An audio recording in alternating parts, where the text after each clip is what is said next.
Chapter 4: The Night with My Son and the Intelligence of Calmness, Integrated with Scientific Insights. Understanding what Swami Ram did not arrive in his room. It arrived years later, and mine. Late at night, a distressed infant in my arms, a nervous system too young to regulate itself, a father too exhausted to think. Nothing we tried worked. Not rocking, not walking, not singing, not silence, not feeding, not warmth. It was in that quiet desperation that something older than thought surfaced. I began to hum.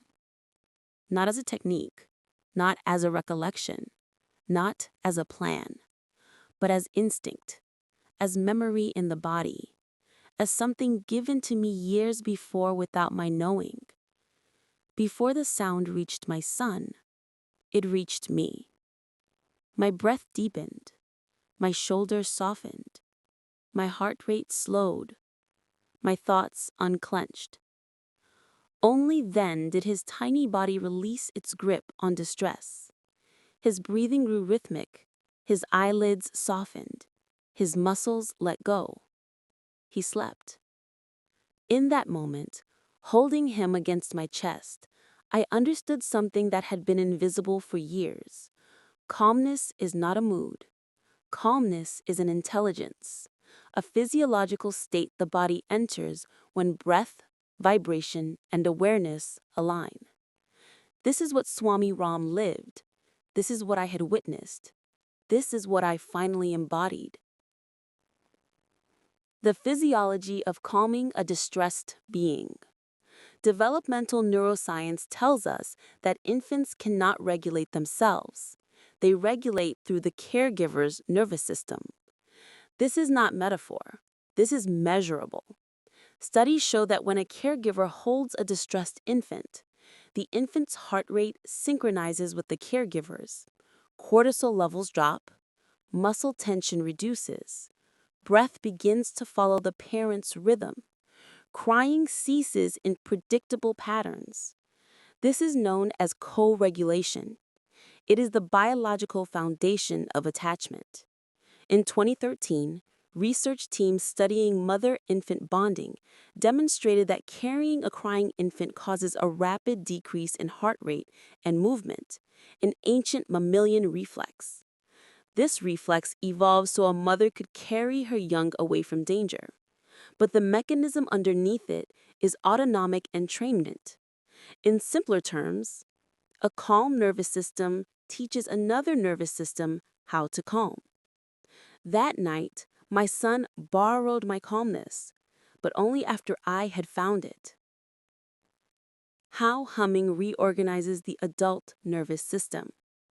My own shift into calmness did not come from self-control. It came from vibration. Humming produced a long, slow exhalation. Science calls this a vagal maneuver, because long exhalation directly activates the vagus nerve, the primary nerve of rest, repair, and restoration. Breath studies show that when exhalation lengthens, heart rate decreases, blood pressure lowers, emotional centers in the brain quiet, the parasympathetic system activates. The body exits the fight or flight loop. This is not psychological calming. This is autonomic rebalancing. When the autonomic system shifts toward parasympathetic dominance, the body stops acting as though it is in danger. It begins to resume its natural priorities: digestion, immune function, tissue repair, emotional integration. This is why calmness feels intelligent, because it is. It is the body returning to its optimal operating mode. Calmness as an accessible state. People often think calmness is something you feel, but science and experience both show it is something you enter. And breath, especially humming breath, is one of the fastest ways to enter it.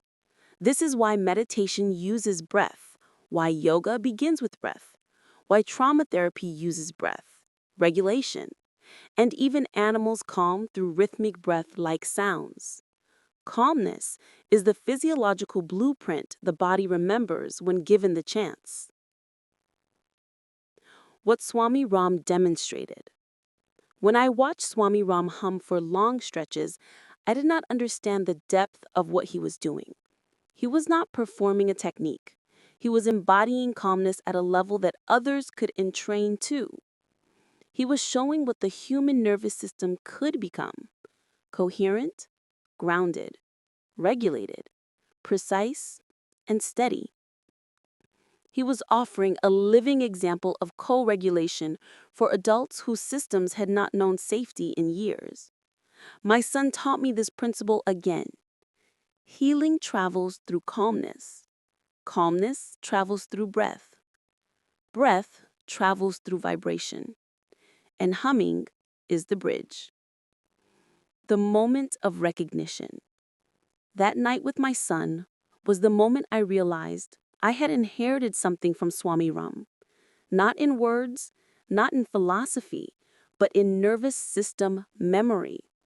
The same vibration that settled my son had once settled me. The same calmness I found in myself had once surrounded me in a tiny room.